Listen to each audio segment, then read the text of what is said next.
Welcome to Weeks Ahead AI, where business owners learn how to use AI to save time, cut costs, and stay weeks ahead.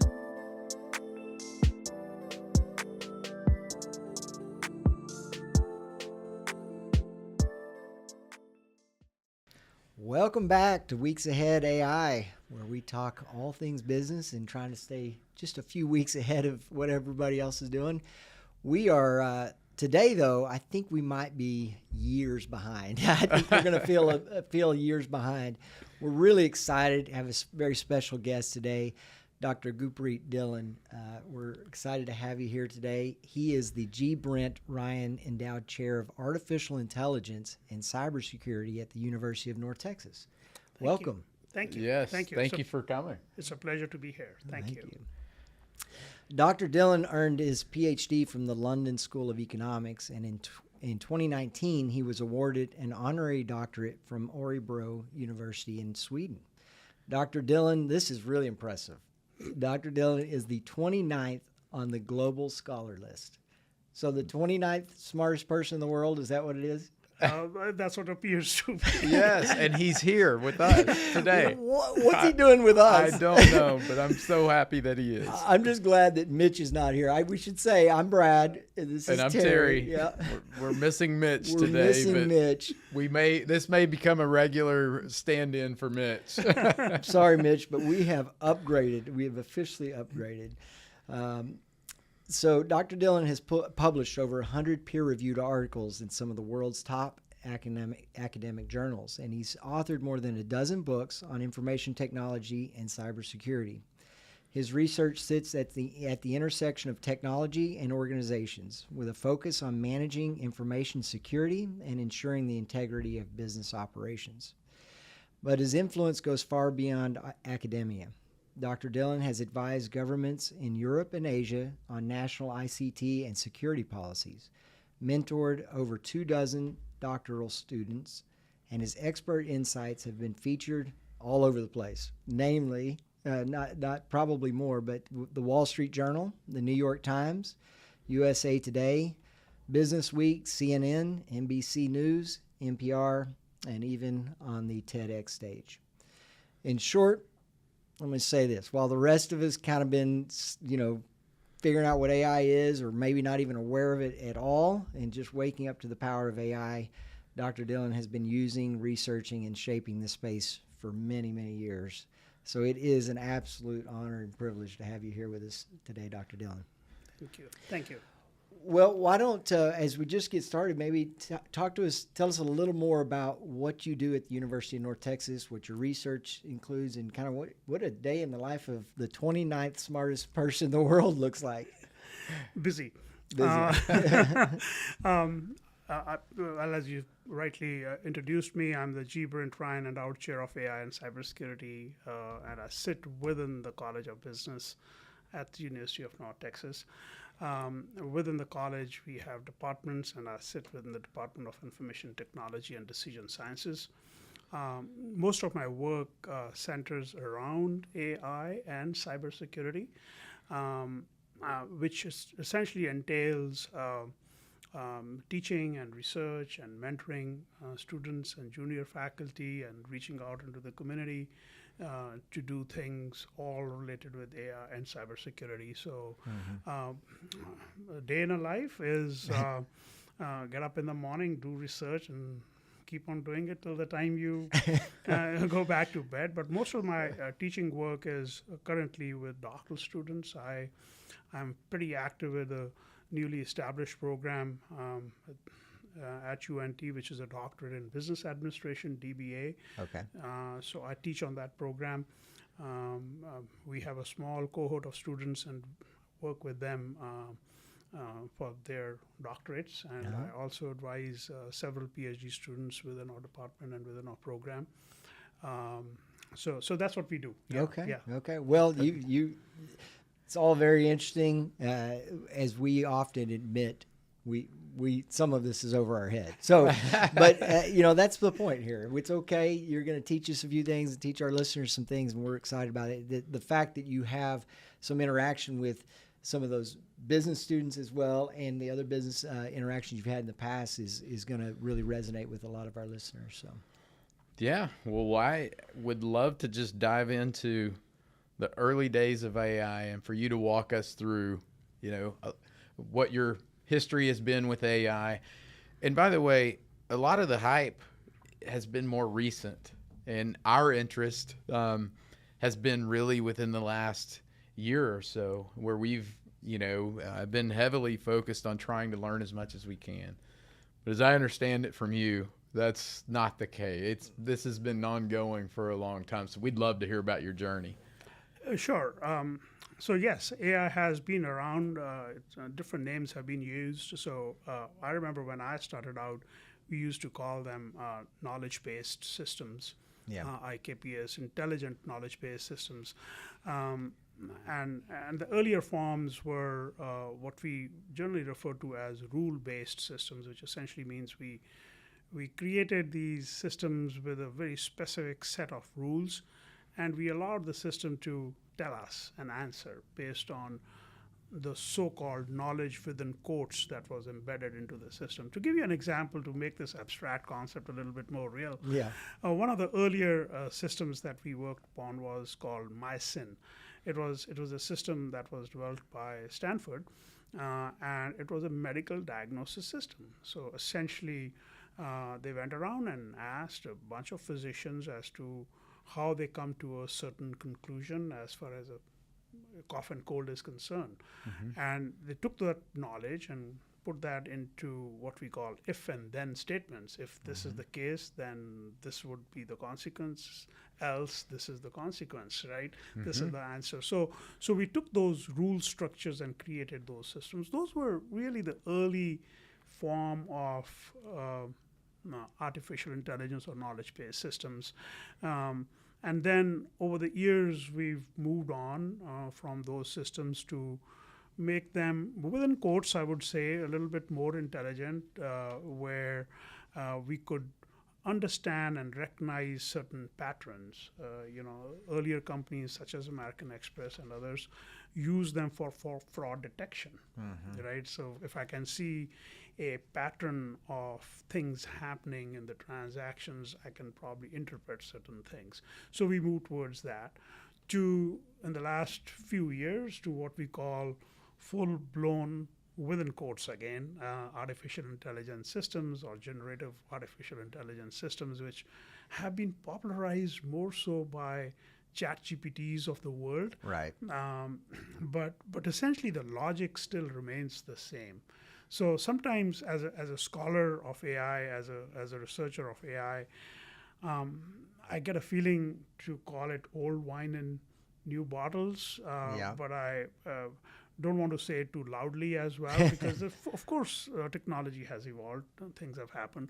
So I mean that's like a 25, 30 year story of how AI has evolved in very simple, brief terms. And if I remember right, your master's thesis sort of involved some artificial intelligence. Is that right? Yeah, that was a long time ago where, again, my master's thesis was very interesting. At the London School of Economics, we had a thesis option where we would like to do something practical yet grounded in theory. So I was always interested in how language gets translated into pattern recognition and how language gets computerized. And I worked on a system which would train new sailors going out into the sea as to what different lights meant on a boat. So we built an expert system to train people prior to venturing out into the ocean. So that was way back, and it's an early form of an expert system or an artificial intelligence system. There was no learning in it. It was essentially rule-based, because there were rules and we would put them and then people would just go through the system. So yeah, that was my master's level graduate thesis. That's impressive. If with all the time that you've studied AI, what's one development or shift in the field that's surprised you the most, if there is one? There is actually. It's being an academic, I like talking about few things at a more abstract level. So when we started out with AI, uh, all felt that there was a logic, inherent logic in what you were doing. For example, if we were to program anything, we were first trained in classical logic, modal logic, and just look at the general logical flow of statements so that we could do the right kind of programming. To today, where I somehow feel that we moved from this whole notion of logic to more statistical predictability, right? So, and that's how it has evolved, and nothing wrong with that. It's just the evolution of this. So, and uh, 20 years ago or 30 years ago, I could not imagine that we would have a system in 2025 which would take statements in simple English language and look into the possibility computationally of how certain words would come together and how I can put those words and phrases and sentences together to create something new. And that's exactly what ChatGPT does. The large-scale language models of the world, they do that. And it's all about understanding patterns and looking at statistical probabilities of putting certain things together. This is something, well, at least I could not have imagined 30 years ago, right? And that has come as a big surprise to me in the field, in a sense. That's great. Well, that is, again, like Terry said, we're a year, or maybe a little less, but it kind of a year. We're kind of like, I guess, seeing that old wine in new bottles. You know, like you say, there's the ChatGPT was really our first exposure to it, and I think for a lot of our listeners and just people in our network, that one of the LLMs like that is really kind of other than just hearing kind of buzzwords and talk about it. That's really been the first experience we've directly had that we at least know and recognize, right? It's probably built into systems that if you own a Tesla, you're already kind of, for example, you're benefiting from AI at some level. But for us directly to say, I know for sure I'm using it, ChatGPT or Grok or one of the LLMs. But again, know that you've been thinking and working on it a long time. I guess talk to us about what you see. Do you see that the pace of change is accelerating, or is this kind of for us, we look at every few months or every week, it's like, whoa, this big thing has changed, or it's really progressed a lot. And that's why we say we're weeks ahead. We don't, it's happening so fast that we're just trying to stay is kind of on the cutting edge in our world as we can. But I'm curious to hear from you, your perspective. How much have you felt like this in the last few years? Is this an accelerated pace, or is it the pace it's always been on? Yeah, technology, of course, has there's a tremendous pace with which it changes and grows, and the computing power has increased substantially over the years. What took initial developments 5 or 10 years are taking place in a year or a few years. So certainly that is there, and it's all linked with computing power. And our ability to process more data, and also the availability of that data. So I think those two factors have contributed to increased pace with which we are seeing those developments. Now, a hidden question in what you're asking was also, we see ChatGPT, but what's next and where are we moving? Right. And how does it matter? So these have all been termed as large language models, right, which do everything for everybody. And it just fascinates us of how quickly a program like ChatGPT or Grok or whatever it might be turns around and corrects our language or improves what we have already written, or even do other advanced things for us. But then you suddenly talk about a small little company or a small little restaurant or a real estate company and say, how does that help me in a sense, right? What's relevant to me?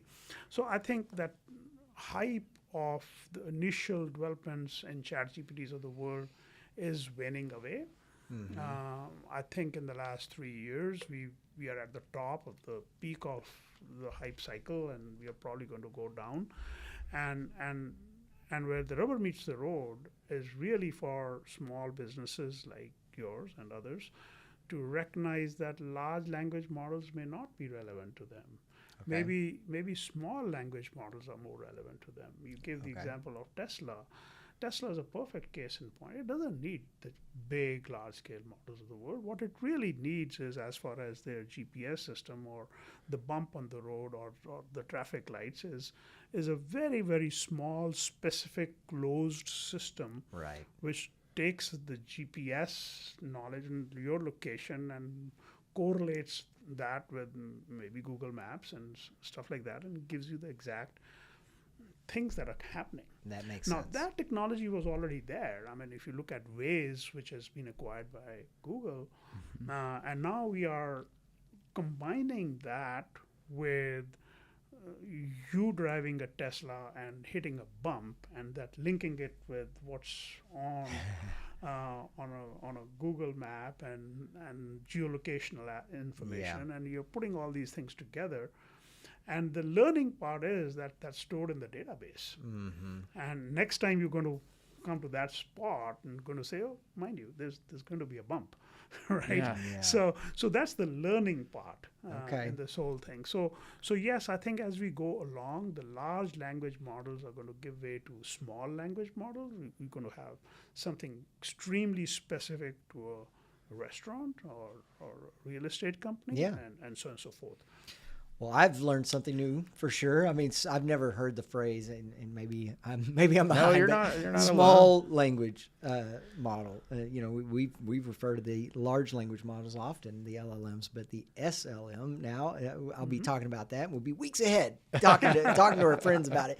But that's really interesting. Like you say, it takes so much computing power to, I would assume, to. And I know people are starting to talk about how much energy consumption, water consumption, all of this takes to compute a simple query in ChatGPT.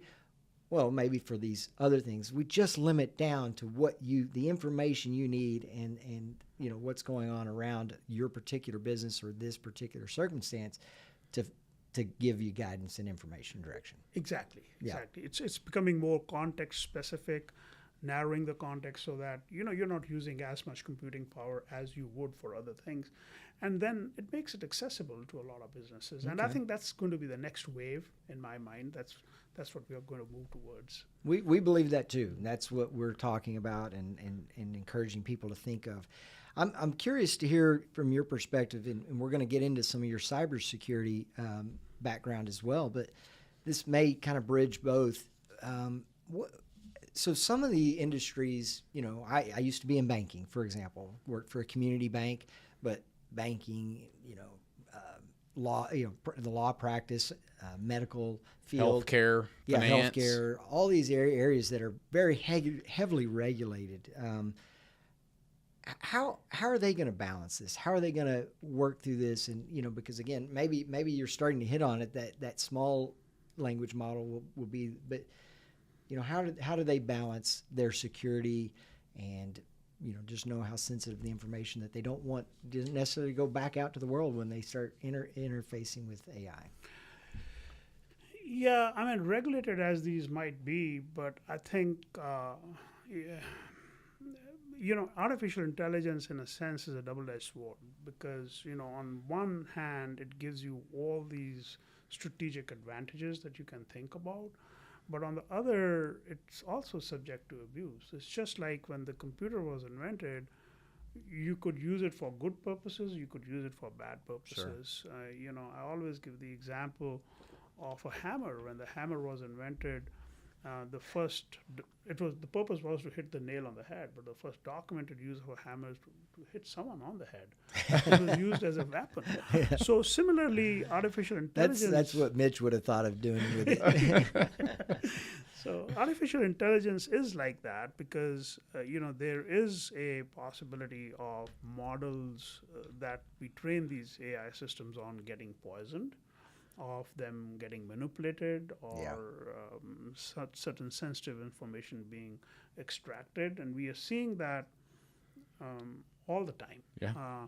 So I think there are risks around it, and which really means that as AI managers or IT managers or people who are managing these systems in community banks or other banks need to be careful about. You know, the basic hygiene factors are very, very important to do so within the confines of the regulations, of course. Right now, what it also does is that you know, AI on the other hand allows us to look at patterns in a wider sequence of events, which also helps with money laundering aspects in a banking environment, identifying the bad actors and so on and so forth.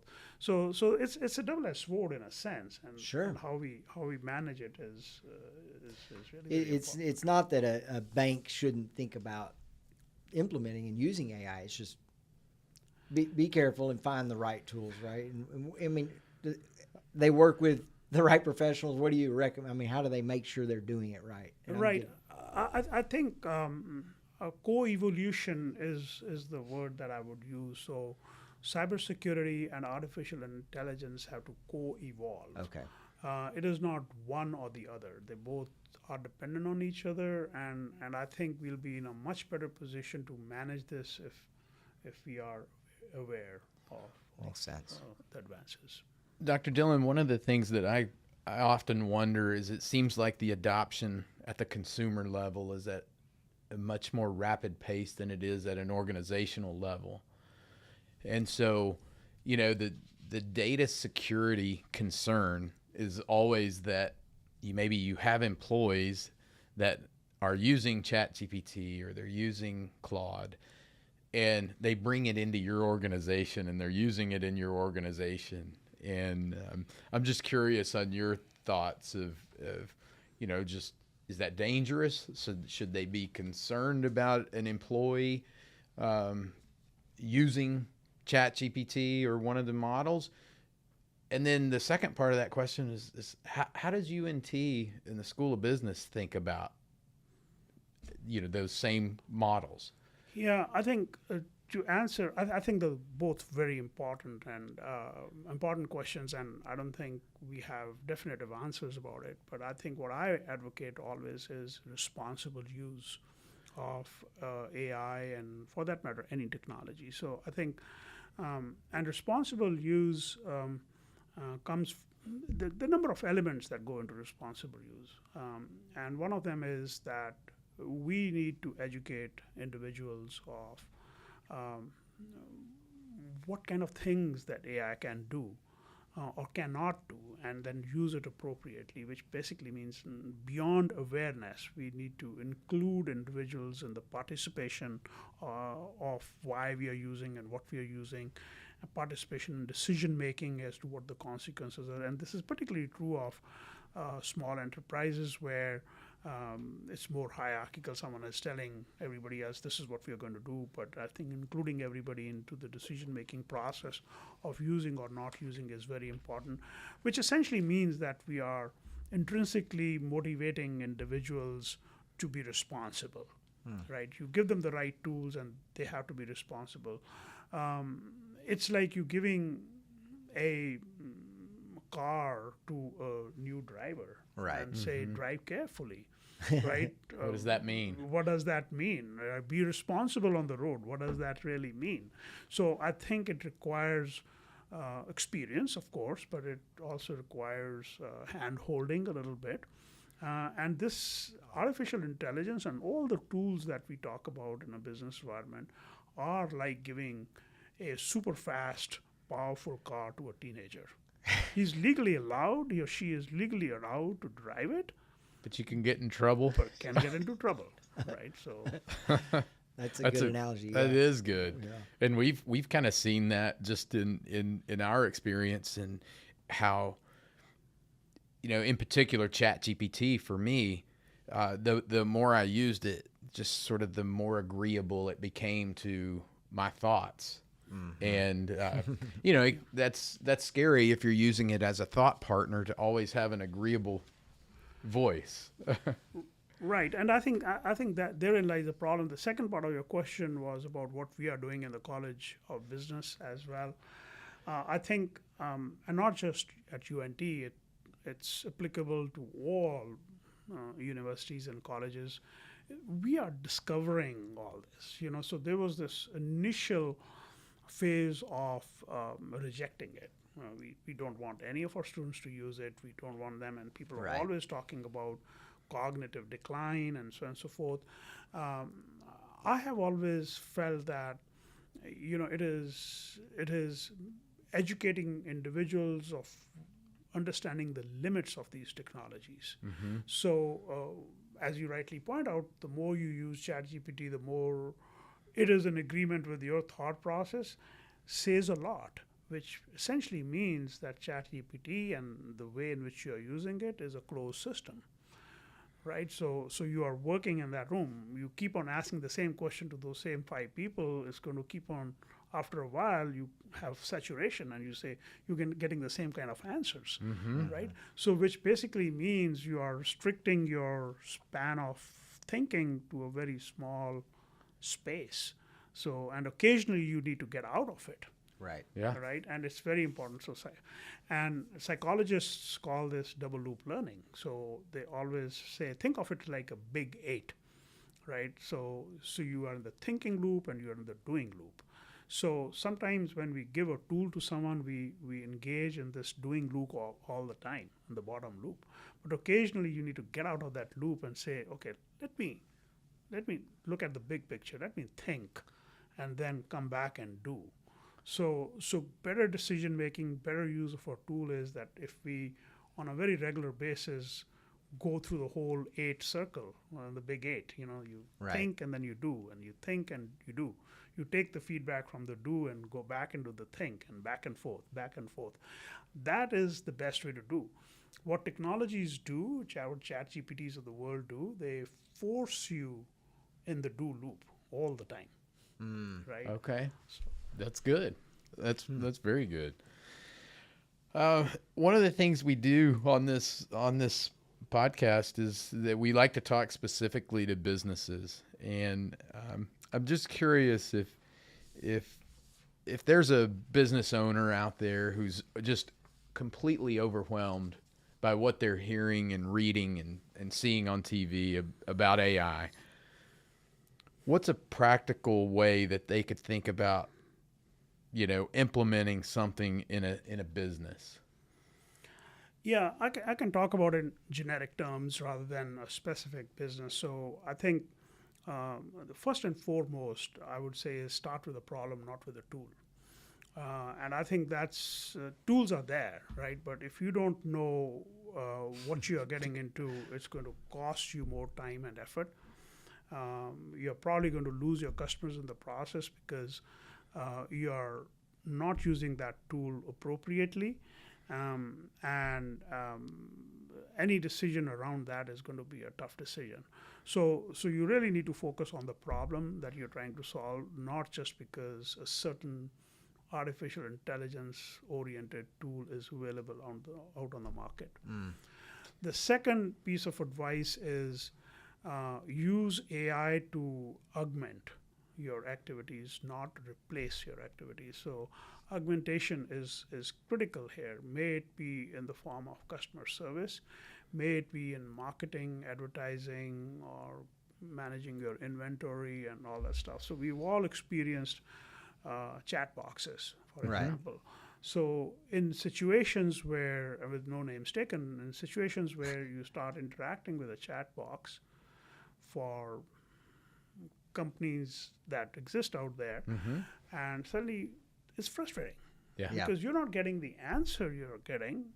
But what the company has done is it's replaced their customer service reps with a chat box. Yeah. So they're not augmenting it; they've replaced it, right? And what are you doing? You are really abandoning your customer in that sense. So what they should have done is they should have taken, okay, do you have some frequently asked questions? let the chat box handle those, because those are very, very Right. specific, rule-based, frequently asked questions, which a chat box can do a wonderful job with. So Yeah. you don't need a person in the front desk answering those questions. On the other hand, you can take that front desk person, retrain them for higher order jobs. So I think augmentation is very important rather than replacing. That's great. And the third important thing is get smart with the data. I think that's a very important part, because data is all around us. What these tools, particularly artificial intelligence tools, have done is they have allowed us to crunch these numbers in a very interesting manner. So you can spot trends, you can segment the customers in very interesting ways, because the tool allows you to do that. So you're looking at it from that perspective. And then finally, you can, the analogy I use is that you can certainly use a Dreamliner to fly from Seattle to LA, but you don't need to. Right? You're better off using a Dreamliner to fly from Seattle to London, Yeah. for that Yeah. matter, right? So it's the appropriateness of use, the right sizing the tool to your business need is very, very important. Now, this might sound as old advice, but it's become even more important today in the era of artificial intelligence, because it's just so very easy to use them, adopt them, and integrate them into your business that we lose sight of why we are doing it. Yes. That's Wow. great. Powerful stuff. That's great. I wonder sometimes, if you've had a positive experience where maybe a chat bot, you can tell that they've augmented and they've done a really good job. I feel like now people are starting to use it more efficiently, to where as a consumer, I don't feel as abandoned. I'm curious if you've had a positive experience with somebody who's using it the way that you think it should be used. Well, it depends upon the context of use. I'll give you a hypothetical example. So, Okay. How often would you call a credit card company? Right? Only when you see something wrong with your transaction, you're not happy with something, the way your card was used. That's when you pick up the phone and call them. Yeah. Or you go online and start chatting with the chat box.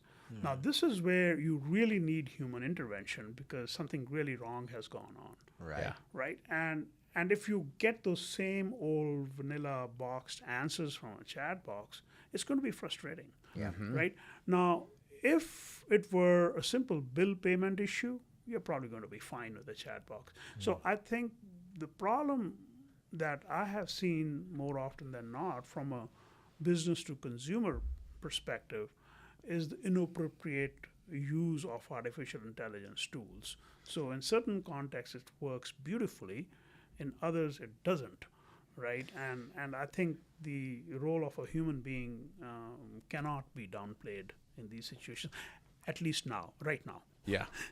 Well, we can get into that later. Yeah, I'm curious. yeah, it's really interesting.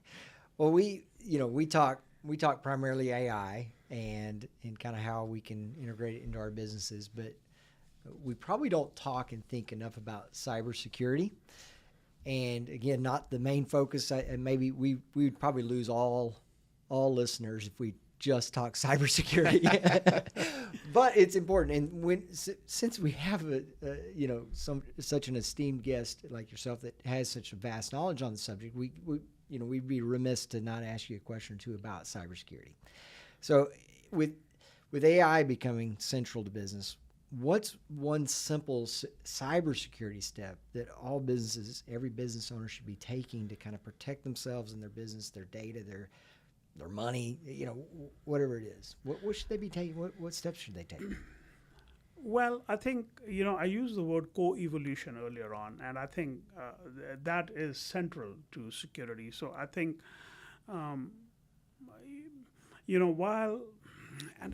let me go back. I think it's also to do with your age group and so elderly in particular, educated and knowledgeable as they might be, have a challenge sometimes understanding the latest and the greatest technologies. Right. I can't generalize that, but many a time elderly have a problem. Generation Z has a different kind of a problem, right? They jump onto it and then they don't think through the technology that much. But so these two extreme population groups are perhaps the most vulnerable as far as cybersecurity in the AI-driven world is concerned. So, but I think if you are proactively thinking about it and giving consumers an option, nowadays, if you think about banking, Right. I mean, how many banks give elderly an option to actually physically go to a bank, which they can't go anyways for various Right. reasons? But everything has been automated or put online or AI driven for the sake of efficiency. Right. But we as individuals, I think, have a moral responsibility to these groups of people who are vulnerable, right? And I think that's something that as a society we need to think about and proactively act upon. These are very important groups, which we all are going to be part of at one point in time or the other. Yeah. So I think that's one. In the world of AI, I think one of the problems that we see is of trust, Yeah. right? How much trust can you place on a chat box, right? How much information are you going to give into a chat box?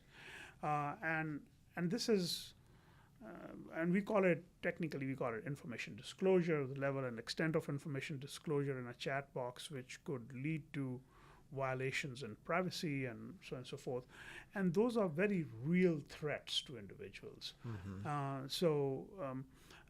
don't think we are there as yet as far as the technology or understanding of those technology is concerned, but those are very real threats. Interesting, going yeah. forward. You know, what's funny is we focus so much on all the positive use cases that AI could bring to business. And there's this whole other side that, the bad guys have access to the same technology. And I was made aware recently of an event where an elderly person that they had used, the bad guys used this technology to clone a voice of a trusted person in that elderly person's life, and they were able to call and they were able to get them to wire money to them, and all of it was generated through AI. Right. And it's a very scary, It is very scary. So last week I was at the Economic Crime Symposium at Cambridge University in England.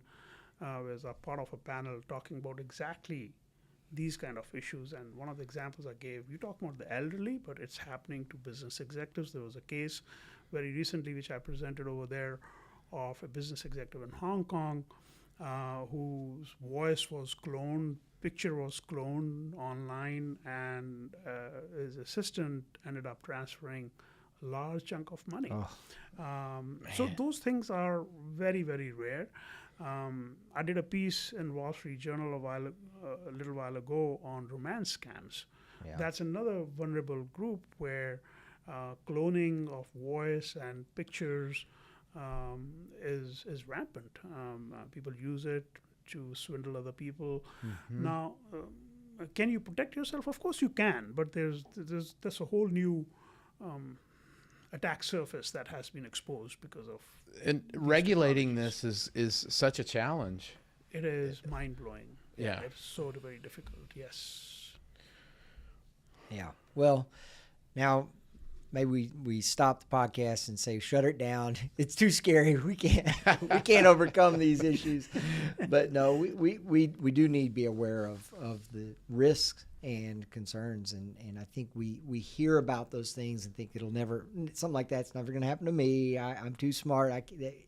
But we've got to be aware. We've got to be alert. Yes. Yeah. Yes. Where do you think we are in the adoption life cycle in an organization? From where are organizations in the adoption? Like are we 10% of the organizations adopting this technology? Do you think we're in the early innings? Or are we? I think there are several aspects of adoption that we normally talk about, and I think we definitely are at a very early stage. We are at the invention and innovation stage. We are not necessarily at the widespread adoption stage. There is obviously a lot of hype related with it. Yes. So I think the actual adoption takes time. Actual benefits that you're going to get from a tech tool such as artificial intelligence is going to take time. It's not going to be overnight. So right now, as I said earlier, we are still hovering around whether a large language model is going to be more useful or whether we need to go more specific to small language models, or the cost that it's going to be in processing data Yes. for large language models versus small language models, because it's the SLMs you can run off your regular chips and PCs, and large language models need the NVIDIAs of the world. Right. So there is a lot of debate around those aspects. So we are definitely at a very early stage in terms of the adoption of artificial intelligence tools. Yeah, that's always interesting to me to see, especially when you get to the Fortune 500 level. Yeah. At who the early adopters really are, and because it's surprising to me that Apple, for instance, has been, and they've always been. It's part of their strategy that they're a late adopter. They would love for something to be, Fully vetted. yeah, fully And vetted they have been before. criticized for that. I know.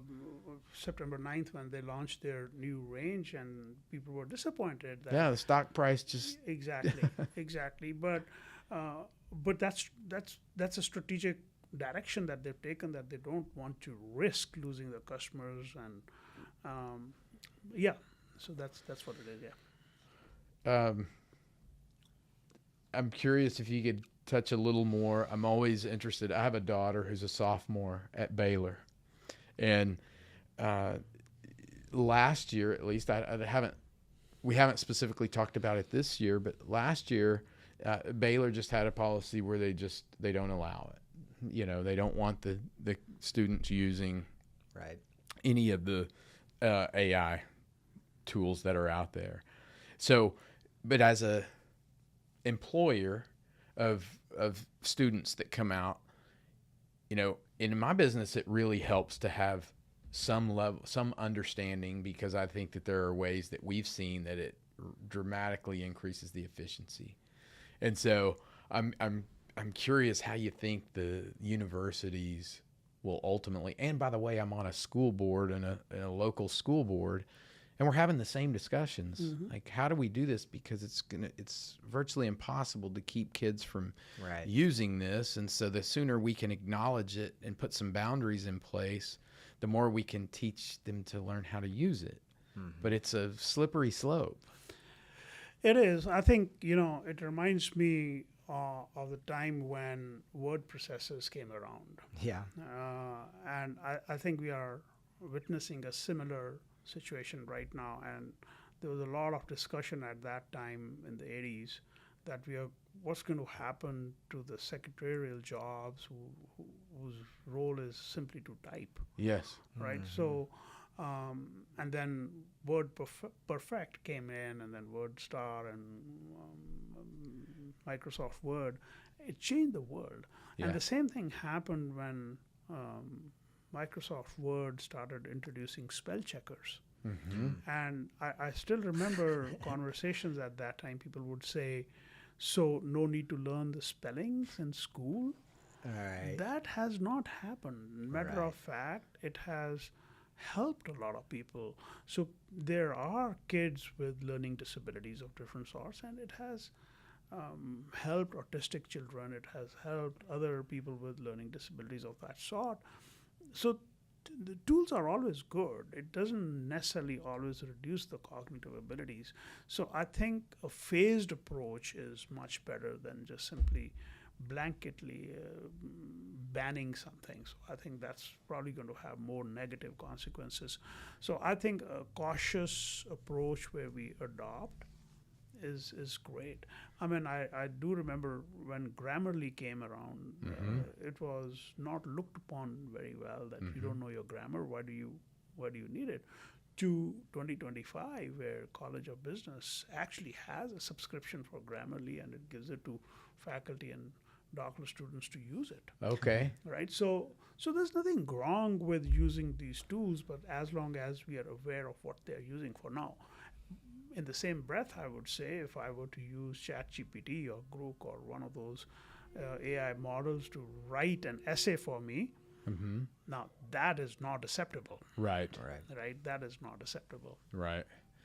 So there was Dr. Brown at the last, in February, he made mention, and this really stuck with me. I'm curious your thoughts on this, but he made reference to, how these could affect the lower level employees in an organization and the people that are doing the research or the people that, and so, forever in an accounting firm, for instance, Right. you start out at a junior position and then you learn, and by doing the research and you work your way up.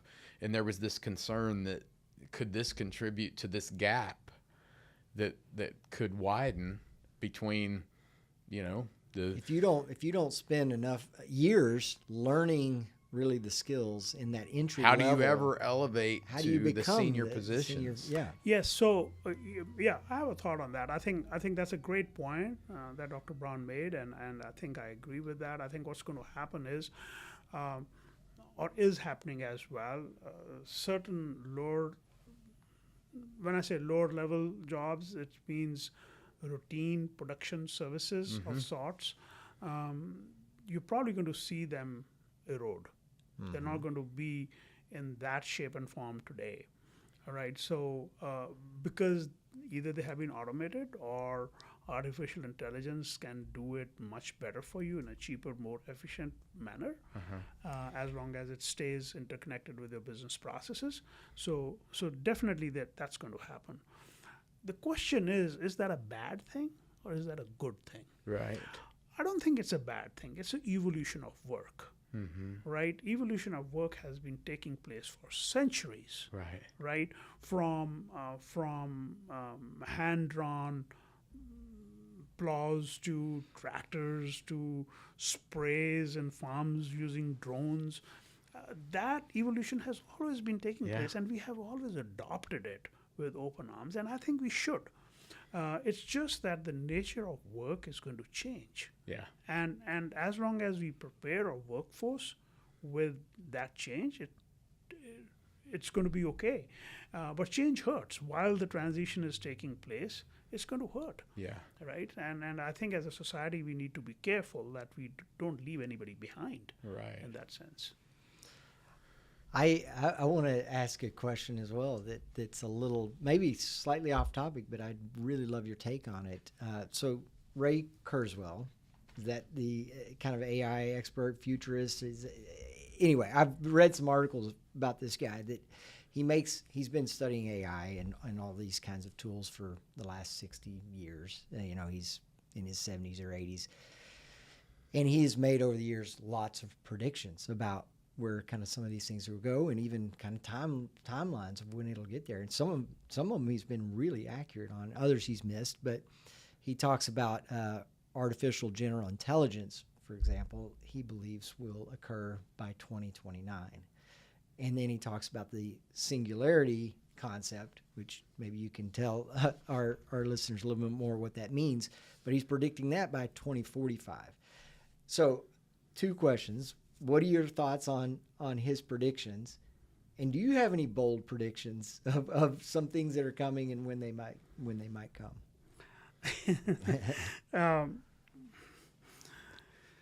All right, let's go to the basics. Okay. And say, what do we really mean by intelligence? Right? There are 4 elements to intelligence: learning and experience, problem solving, mental acuteness, and abstract thinking. Okay. What artificial intelligence has been able to do for us to really do a lot of learning in rule-based forms in closed Right. system environments, and it has been able to do a lot of routine problem solving for us, right? So when we say that artificial intelligence is going to take over, you are really talking about these two elements, right? I don't think human experience is programmable in that sense as yet, Right. right? Mental acuteness, which is really a skill of using reason, is a very, very biological thing as yet, and I don't think that it will be possible to program that right now. So abstract thinking within closed bounds is possible, that computers can do it, but nothing beyond that, because what computers and AI is doing is doing the abstract thinking is more in terms of linking one set of patterns with another, right? Now, so if we understand what intelligence is and what the limits of artificial intelligence are, the predictions are right there in front of you. So will we be able to take mental acuteness or ability to use reason in skillful manners and program it by 2029, 2030? I have my doubts, Yeah. right? I have my sincere doubts that I don't think that's possible as yet in the foreseeable future, Okay. 5 or 10 years. What is definitely possible, and we are moving at tremendous speeds, is to find newer patterns, right? We did that with IBM Watson in the healthcare domain to stuff that is happening right now, where technology allows us to take brain images in 7 Tesla MRI scans and link patterns that they see over there with other patterns to find unique combinations so that we can predict why Alzheimer's disease or dementia, Right. or what are the causes of those, or what are the risk factors that a population might have. So are we going to be able to do that? Yes. Now, is that replacing a human being? No, it's augmenting. That you hit on that concept earlier, and it makes so much sense to think about this as an augmentation of the tools and knowledge and information we already have. So on that front, like the brain cloud interfaces, or Elon's Neuralink or whatever. I mean, those things seem like an augmentation of our own mental capacity and intellect, and maybe realistically could happen. Yes, who could have imagined that you could put an implant in your mouth or in a bone, or put a stent in your heart? Right. Nobody had imagined these 10, 20 years ago or 30 years ago. So Right. anything is possible in that sense. Of implants in the brain, can you do it? Possibly, yes. But that's really being futuristic. Okay. Right? Okay. I'm not getting my Neuralink in the next few years. Well, I've always said I've been blessed with a bad memory, but it hurts me sometimes. I need a little bit of superpower help here to augment that. What do you think if you had to pick an industry or two that you felt like may have may be impacted the most by artificial intelligence? Say in the next 12 months, what do you think that would be with what you know today? I think any industry which relies on routine production services, all the routine you mentioned, accountants, but Right. accountants come in different guises as well. If you're talking about just simple annual tax return filings, Right. right? Do you really need a human being to do that? Right. Probably not. Right. So there's certain classes of jobs which are probably going to go away, and they're all routine production services. Well, this has been great. I'd like to leave it with just saying or asking a question of you: as AI reshapes the workplace, what's a critical skill or a mindset that business leaders and their teams, especially in information-intensive roles, need to stay competitive for the next 5 years? I think my main message on that is build an AI habit, not just an AI strategy. So for all businesses, small and big, more so for the small ones, you need to have AI habit, right? Which basically means that you need to build familiarity with the tool. That familiarity will breed insight into that particular tool or a technology. Hands-on use will reveal frictions where the problems are. Daily practice will help you build intuition as to what could possibly go wrong. So make it a habit. So I think that is what's going to be very, very critical in the future. Now, how can you do that? I think there's some very specific skills that you need to think about. I call it strategic curiosity. You as individuals, sometimes we can't take a backseat. You need to be curious about what is happening, what new tools and techniques are there. No longer can we afford to say that my tech guy is going to take care of my AI. All individuals need to build some level of fluency as far as artificial intelligence is concerned. So I think those are some of the skill sets that will take the foreseat now and into the future. Yes. Thank you. Brad, this has been very insightful. Yes. For any listeners who may have thought that we were, on the forefront of thinking progressively about AI, proven today that we're not. I want to figure out where I rank on the world's dumbest people. You're on that list, but you're not on the same list that Dr. Dhillon is. Yeah. Dr. Dhillon, this has been an absolute privilege. We really appreciate you taking the time to sit down with us. The pleasure is all mine as well. So I think thank you for extending this invitation. It's been a pleasure conversing with you guys on this very important topic area. Well, it's been great. We've learned a lot, and hope that everyone has benefited from this. And as always, share some comments, some questions. We can pass those along and try and get some answers for you if you have more questions. You can be reached. You're on LinkedIn, and how else can you be reached? Yes, my LinkedIn page. That's the best way to do it. It's LinkedIn. Just search for Gurpreet Dhillon, and it'll show up under UNT. Or my web page is dhillon.us.com.